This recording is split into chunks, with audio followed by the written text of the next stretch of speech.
했으면 좋겠습니다. 오늘도 승리하시고 이 자리에 오셨음을 감사합니다. 네.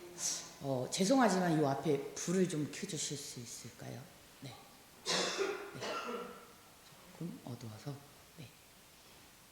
네. 이제 제가 밝게 보이십니까? 네. 네. 조명빨이라도 받아야 할 것 같아서 네, 제가 있었습니다. 오늘은 저희가 너무나도 잘 알고 있는 골리앗과 다윗의 이야기입니다. 이 이야기는 사실 저희 유치부 아이들도 너무나도 잘 알고 있는 말씀인데요. 저희가 읽은 부분은 정말 딱 전쟁의 그 순간에 다윗과 골리앗이 만나는 장면입니다. 이 장면이 되기까지에 있었던 그 앞전에 17장의 모든 말씀을 저희가 조금씩 되짚어 보면서 오늘 함께 나아가고자 하는데요. 저희가 항상 전쟁을 하든 어떤 싸움을 할 때에 성도님들께서는 어떤 무기를 가지고 나가셔 본 적이 있으십니까? 질문이 너무 길었습니다. 무기를 들고 싸워 보신 적이 있으십니까?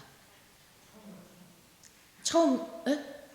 총을 들고 싸우셨습니다. 군대에 다녀오셨군요. 네, 그렇습니다. 네. 남자 성도님들께서는 아무래도 군대를 통하여서 총을 들어보신 적이 있기 때문에 또 총을 들고 훈련에 임하셨겠지만 혹시나 총 말고도 나는 무기를 들어보고 한번 싸워본 적이 있다. 대체 누구랑 싸우셨습니까? 네, 막대기를 보통 들고요. 네, 저희 유치부 아이들도 싸움놀이를 하다 보면 장난감 칼을 들고 싸우기도 하고요.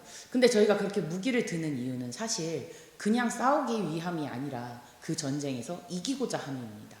그렇기에 그 상대가 아닌 내가 그 전쟁에서 어떤 무기를 드느냐에 따라서 승리를 이루느냐 이루지 못하느냐 결과가 사실은 이루어지기도 합니다.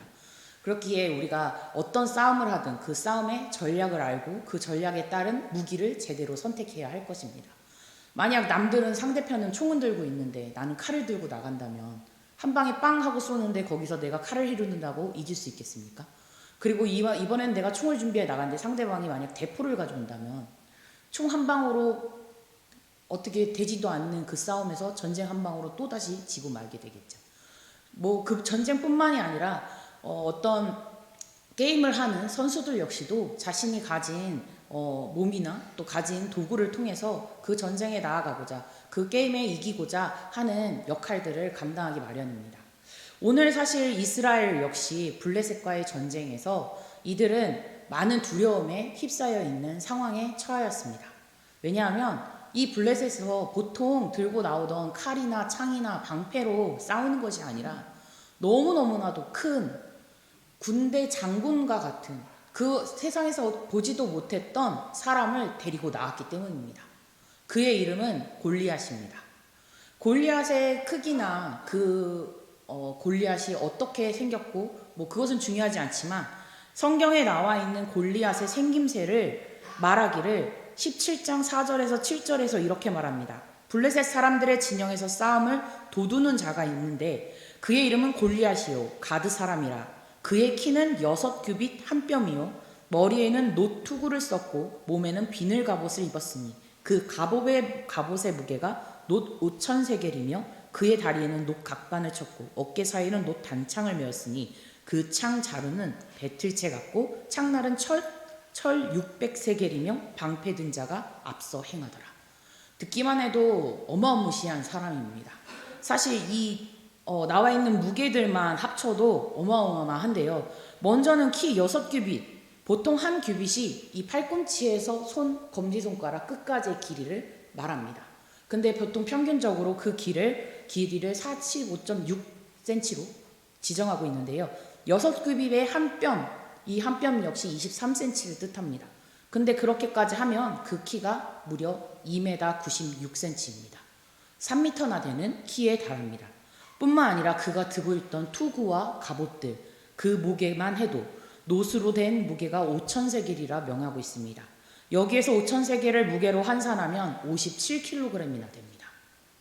그 57kg를 군장을 든 것과도 같은데 그거만큼의 힘이 얼만큼 센지 우리가 알 수 있을 것입니다. 뿐만 아니라 그가 든 무게 든 창날의 그 날의 무게만 해도 6.8kg가 되는 무게입니다. 엄청난 무기입니다. 근데 이러한 모습들이 혹시 상상이 되십니까? 이 골리앗의 존재가 얼마나 두려운지 상상이 혹시 되십니까? 사실 아이들에게 말하면 아이들은 전혀 이해하지 못합니다. 그냥 크다고만 생각합니다. 그래서 저는 성도님들께서도 왠지 대충 크구나, 지금 저의 모습을 보며 대략 짐작으로 얼만큼 크겠구나 라고 짐작을 하실 거라 예상이 됩니다. 그래서 제가 만들어 왔습니다. 골리앗의 실사판을 한번 보여드리는 게 좋을 것 같다라는 생각이 들어서, 사실 제 옆에 보이시겠지만 실제 크기를 제가 한번 만들어 봤습니다. 한번 비교해 보시기 바랍니다. 제가요 이걸 만들었어요. 지금 저의 키와 맞물렸을 때 이것이 그때 당시의 골리앗의 키입니다. 사실 등치는 좀 작을 수도 있고 하겠지만 어마무시합니다. 사실 저도 한 등치 하면 빠지지 않는데 저의 등치를 넘어설 정도의 키와 이 등치는 너무나도 어마무시합니다. 이런 골리앗이 그 블레셋 진영 맨 앞에 서 있었습니다. 그러니 어느 누가 가도 달려간다고 했을 때 누가 쉽게 그 자리를 덤비며 나아가겠습니까? 사실 영상으로 보시는 분은 참 안타깝습니다. 실사판으로 보셔야 되는데, 만약 실사판이 아니시면 저한테 오십시오. 제가 이거 돌돌 말아 갖고 있겠습니다. 어마무시하죠? 이게 골리앗이었습니다. 이게 그들을 위협하는 대상이었습니다. 근데 이 대상은 지금 우리 삶 가운데도 우리를 위협하고 있습니다. 그런 위협 앞에서 여러분은 어떠한 마음을 가지시겠습니까? 이스라엘 사람들은 많이 두려웠습니다. 그들이 가지고 있던 창과 무기, 방패 아무 소용이 없었습니다. 아무리 달려들어도, 아무리 찔러대도 이 사람의 갑옷을 뚫을 수도 없었을 것이며 이 사람이 갖고 있는 칼을 뺏을 수조차도 없는 순간이었던 것입니다. 그런 이스라엘이 그 힘든 순간에 그렇게 나아가는 그들 앞에 무엇이 그들의 무기가 되겠습니까? 무기가 될 수 있는 것이 아무것도 없었습니다. 그저 좌절뿐이고 그저 그 시간들을 낙담할 수밖에 없었습니다. 하지만 그때 한 사람이 나타납니다. 그게 누구일까요? 네, 알고 계시듯이 다윗이 나타납니다. 다윗은 처음부터 전쟁에 있었던 것은 아닙니다. 그의 형 장자인 엘리압과 아비나답과 삼마, 그 세 형제가 이 전쟁에 참여하고 있었고, 참여하던 그 형제들을 안부를 살피기 위해 아버지의 심부름을 따라 그 전쟁터에 우연히 오게 되었습니다. 그리고 다윗이 그곳에 와서 그 자리에 함께할 때 들어서는 순간 그의 귀에 들렸습니다. 블레셋에서 장군으로 나와 있는 골리앗이 외치는 소리를 들었습니다. 그가 외치는 그 소리는 하나님의 이름을 망령되이 일컫며 하나님의 군대인 이스라엘을 모욕하는 말들로 너무나도 넘쳐나는 말들이었습니다. 다윗은 그 소리를 듣고 처음부터 그는 달려들었습니다. 누군데, 대체 저자가 누구길래 이렇게 하나님의 이름을 망령되이 일컬으며 이 하나님의 군대인 이스라엘을 모욕하느냐 하며 그는 화를 내기 시작을 합니다. 그러니 사람들도 놀라서 어왕장한 사이에 그들이 하는 말을 듣습니다. 그들이 얼마나 두려워 떨고 있는지 다윗도 보고 있는 것입니다. 하지만 이때 다윗은 자신의 무기를 하나 내놓습니다. 다윗이 가지고 있었던 첫 번째 무기, 그것은 분별력이었습니다. 이스라엘 군대는 이 큰 골리앗 앞에서 그저 큰 골리앗, 그가 가지고 있는 힘, 그가 가지고 있는 창만을 보았습니다. 하지만 다윗은 달랐습니다. 그 힘을 본 것이 아니라 그가 모욕하는 하나님을 그는 잡았습니다. 이 전쟁에서 이길 수 있는 건 그의 모습이나 그 외관으로 보여지는 그 모든 것들이 아니라 다윗은 달랐습니다. 그 전쟁의 모든 부분에 있어서 그걸 바라보는 분별력이 달랐습니다. 이것은 하나님의 전쟁인데 어찌하여 우리가 이렇게 떨고 있습니까? 저 사람이 말하는 하나님을 모욕하는 소리 당신들은 들리지 않습니까? 내가 나가야겠습니다. 내가 이 자리에서 나아가 하나님의 그 전쟁을 치러야겠습니다. 하며 오히려 하나님의 편에 서서 그가 지금 이 순간 우리가 의지해야 할 것이 무엇인지를 확실하게 보여주었습니다. 하나님은 능치 못하심이 없으신 분입니다. 그는 앞에 능치 못할 일이 없을 뿐만 아니라 그분은 못하는 일이 없다는 것이 아니겠습니까? 그런데 이러한 전쟁 하나 하나님께서 정말 못하실 거라 생각되십니까? 아닙니다. 다윗은 믿었습니다. 하나님이 그 전쟁을 승리로 이끄실 거라는 것을요. 여기 앉아 계신 성도님들께서도 그 사건을 아시는 만큼 하나님께서 그 전쟁을 승리로 이끄실 것을 믿으십니까? 믿으신다면 다윗과 같은 분별력을 가진 자의 삶을 살기를 원합니다. 골리앗과 같은 벽이 우리 앞에 있을지라도 그 벽 앞에서 무너지고 나약한 내 모습을 비교하며 또한 그 일들에서 어떻게든 세상적인 방법으로 나아가려고 하는 세상의 일들로만 풀어보려 하는 생각이 아니라 이 일들이 나에게 왜 생겼는지를 볼 때 과연 하나님은 이 일을 통하여 나에게 어떠한 일을 행하시려고 나에게 이러한 일들을 닥치게 하셨을까? 또한 이 일들을 통해서 하나님은 내가 이 일들을 어떻게 이겨내기를 원하실까? 그리고 이 순간에 이 모든 상황 가운데서 내가 의지해야 할 건 누구일까? 그 분별력이 우리의 삶 가운데 있어야 할 것입니다. 만약 그 분별력이 없다면 그저 그 이스라엘 군사들과 사울 왕처럼 뒷전에 서서 무서워하며 두려워하며 어떻게 하면 이 전쟁을 피할 수 있을까? 전전긍긍하며 살아갔을 것입니다. 하지만 달랐던 우리의 다윗을 볼 때 그의 분별력을 따라 온전히 우리를 우리를 위하여 일하시는 하나님을 바라볼 줄 알아야 할 것입니다. 로마서 12장 2절에서도 이렇게 말했습니다. 너희는 이 세대를 본받지 말고 오직 마음을 새롭게 함으로 변화를 받아 하나님의 선하시고 기뻐하시고 온전하신 뜻이 무엇인지 분별하도록 하라. 하나님을 향한 자의 마음으로 살아가는 하나님의 사람인 우리는 언제나 그 모든 상황 속에서 하나님의 뜻과 하나님의 계획하심을 의지하며 나아가야 할 것입니다. 그리고 그 속에서 기도하기를 놓치지 마십시오. 우리는 깨어 있어야 합니다. 그 분별력을 위해서 늘 기도하며 주께 간구하는 일을 절대 놓쳐서는 안 될 것입니다.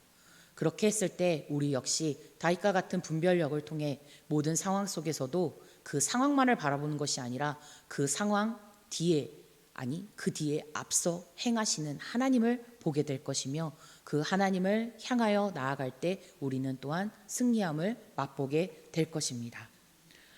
그리고 오늘날 다윗은 그 일들을 통하여 자신이 화를 내며 나아갔을 때 그냥 나아가지 않았습니다. 막 내가 이겨보겠다고 하나님의 이름을 부르시며 그는 나아갔습니다. 그때 그 소리를 전쟁에 내가 나가겠습니다 하는 그 다윗의 소리를 그의 첫째 형인 엘리압이 들었습니다.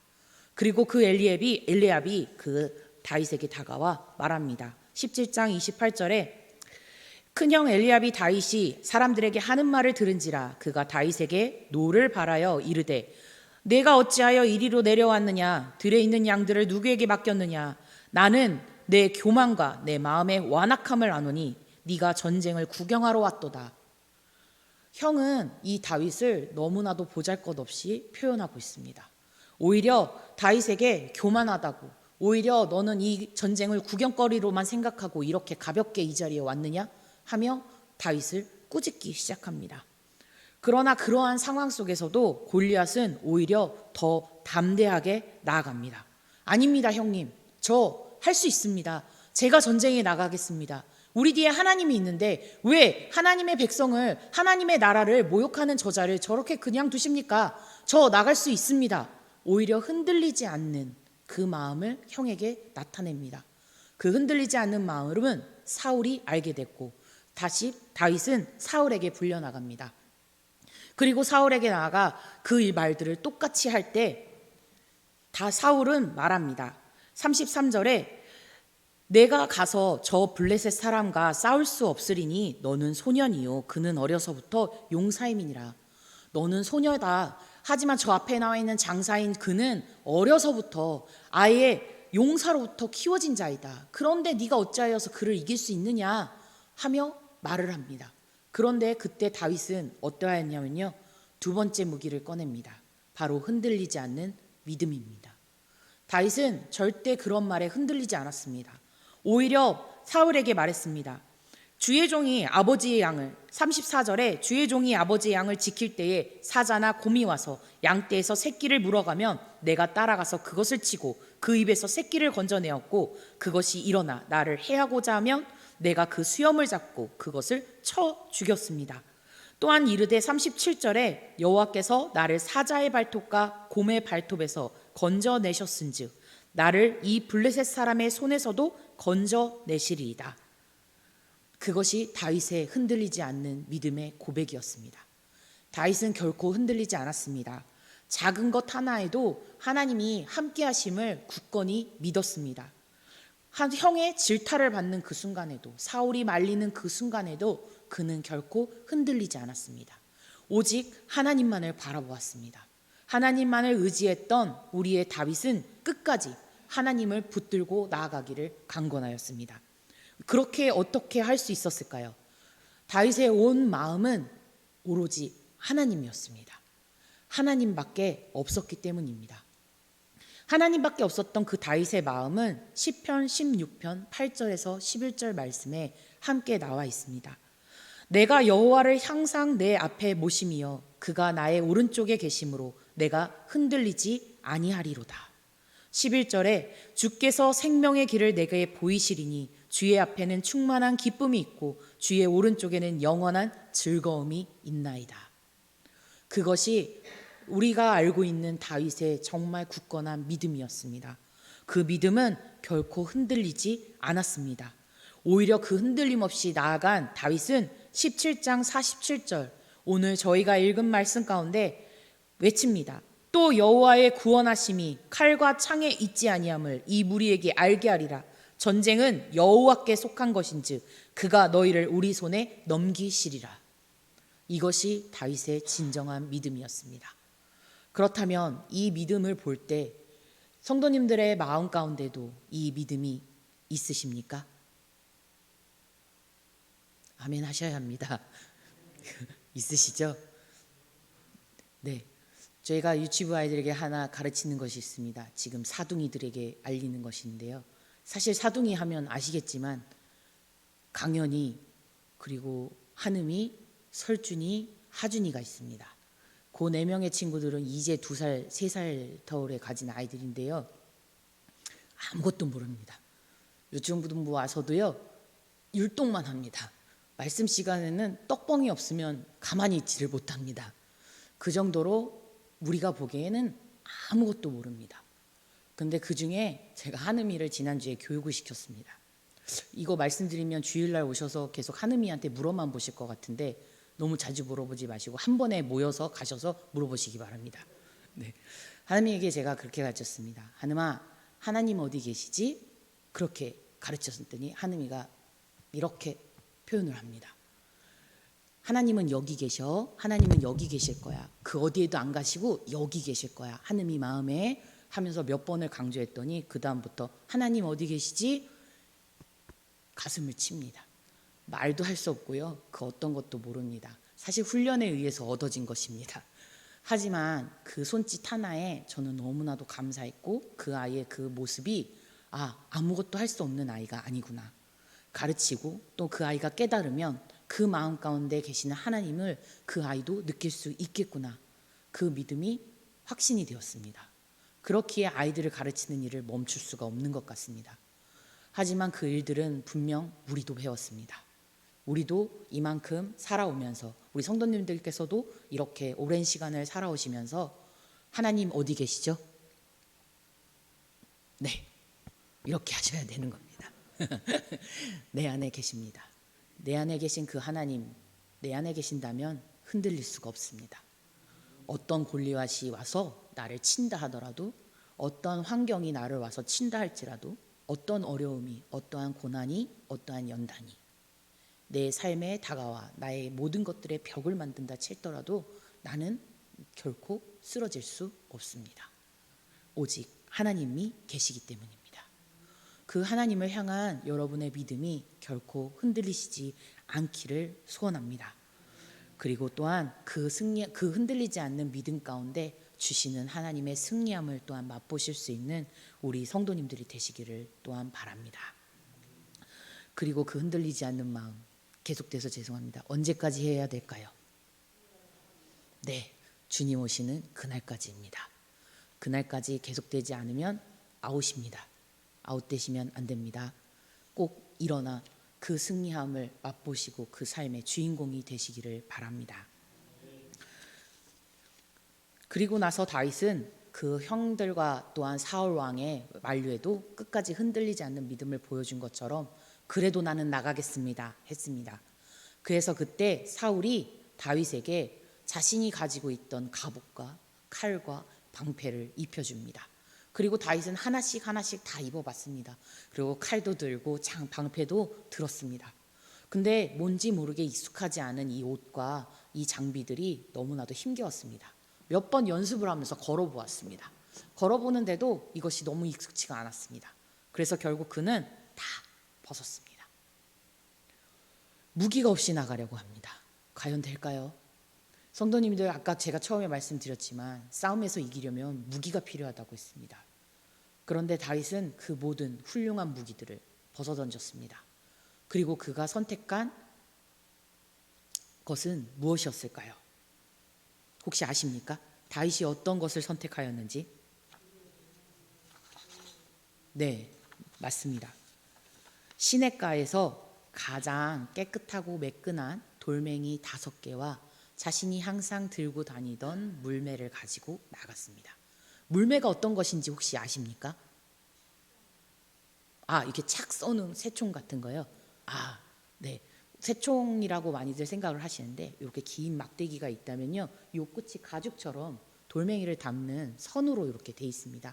그 끝에 돌멩이를 놓고 휙휙 해서 슉 던지면 돌멩이가 쏙 빠져나갑니다. 그래서 그 원심력과 그 원심력을 통해서 휙 던지는 힘인데요, 사실 보통의 그 집중력과 힘이 아니고는 그게 사실은 되지 않는 것입니다. 근데 이 다윗은 예전에 양치기를 하면서, 양을 돌보는 일들을 하면서, 아까도 말했지만 사자와 곰들을 치면서 수많은 연습을 했고 또 그 훈련 가운데서 얻어진 힘이 있었습니다. 그래서 다윗이 선택한 건 그 물맷돌 5개와 물매 하나를 들고 나가는 것이었습니다. 상상이 되십니까? 아까 본 골리앗을 향하여 나아가는데 그 돌멩이 5개를 들고 나갔습니다. 사실 그 모습을 보고 이 골리앗도 말았습니다. 42절에요. 뭐라고 말했냐면요, 블레셋 사람이 골리앗이 다윗을 보고 업신여겼다고 했습니다. 왜 업신여겼냐면 그가 젊고 붉고 용모가 아름답기 때문에, 결코 전쟁에 나올 수 있는 외모가 아니기 때문이랍니다. 혹시 옆에 계신 분들을 한번 보시겠습니까? 전쟁에 나올 만한 인물이신지. 네. 사실 뭐 정해져 있진 않지만 그만큼이나 다윗이 얼마나 요즘 곱상하고 아기자기 여리여리하고 그 체구도 너무나도 작았기에 골리앗이 보았을 때, 자신과 싸웠을 때 그냥 한번 툭 치면 넘어질 것 같은 그런 모습을 하고 나온 것이 다윗이었었던 것입니다. 그래서 다윗이 골리앗이 그 모습을 보고, 그래, 너는 어찌해서 너 혼자 나왔느냐? 너의 하나님이, 너희가 그렇게 사랑하는 그 하나님이 너희들을 도와줄 것 같으냐? 내가 너를 쳐서 내가 너희 모든 이스라엘 진영 앞에 너를 던져 놓을 것이며 네가 믿는 그 하나님을 내가 모욕할 것이다 하면서 오히려 이 다윗을 자꾸 건드립니다. 근데요, 그런 건드리는 다윗이요, 흔들리지 않잖아요. 그리고 흔들리지 않을 뿐만 아니라 그의 믿음은 확고하지 않겠습니까? 그런 속에서 그가 3번째 무기를 꺼냅니다. 그 3번째 무기는 바로 그 입에서 외치는 이름 하나가 있었습니다. 그것은 무엇이었을까요?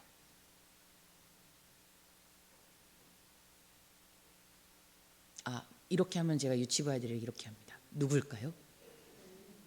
네, 하나님입니다. 네, 여호와 하나님의 이름을 불었습니다.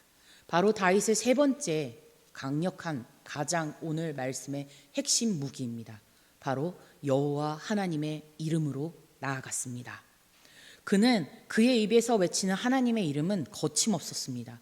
오히려 주를 모욕하고 업신여기는 이들을 부끄러워하고 오히려 그들에게 더 나가서 싸우려고 했던 당당한 모습의 다윗이었기 때문입니다. 그래서 45절부터 다윗은 말합니다. 너는 칼과 창과 단창으로 내게 나아오거니와 나는 만군의 여호와의 이름 곧 내가 모욕하는 이스라엘 군대의 하나님의 이름으로 내게 나아가노라. 오늘 여호와께서 너를 내 손에 넘기실 것이며 너를 쳐서 목을 베고 블레셋 군사의 시체에 오늘 공중의 새와 땅의 들짐승들에게 주어 온 땅으로 이스라엘의 하나님이 계신 줄을 알게 하겠고 또 여호와의 구원하심이 칼과 창에 있지 아니함을 이 무리에게 알게 하리라. 전쟁은 여호와께 속한 것인즉 그가 너희를 우리 손에 넘기시리라. 아멘. 여호와 하나님의 이름으로 외친 이 다윗의 담대함은 너무나도 놀라울 뿐입니다. 아까 저희는 물매와 돌멩이 5이면 된 줄 알았습니다. 하지만 그것이 아니었습니다. 다윗이 선택한 가장 강력한 무기 3번째는 바로 여호와 하나님의 이름이었던 것이었습니다. 그 이름은 여호와 하나님의 그 이름을 외치는 것만으로도 이미 승리는 끝났습니다. 전쟁의 승패는 이미 갈라졌습니다. 블레셋 군사들은 자신들이 이겼을 거라 생각했을 것입니다. 아니 골리앗도요, 다윗이 그렇게 강할 것이라고 생각하지 않았을 것입니다. 하지만 뒤이어 나오는 말씀을 읽어보면 아시겠지만 그 말씀이 끝남과 동시에 다윗은 물매를 들고 그 전쟁은 그 골리앗 앞을 향하여 번쩍 뛰어오릅니다. 그리고 자신이 든 물매를 던져 확 그의 머리를 향하여 던지게 됩니다. 그리고 말씀에 나와 있지만 그의 머리 가운데, 머리 이마에 그 물매가, 돌멩이가 박혀버리게 됩니다. 그리고 박힘과 동시에 그는 그 자리에서 앞으로 엎드려지게 됩니다. 이것이 하나님의 능력입니다. 믿어지십니까? 믿으셔야 합니다. 골리앗보다 더 크고 골리앗보다 능력이 많으신 하나님께는 능치 못할 일이 없습니다. 여러분께서도 여호와 하나님의 그 이름으로 달려들 때 능치 못함이 없음을 여러분도 믿으시기를 바랍니다.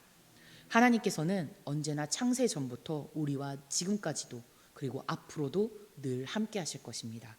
창세기 15장에서도 하나님은 아브라함에게 아브라함아 두려워하지 말라. 나는 너의 방패요 너의 지극히 큰 상급이라 라고 말씀하셨습니다.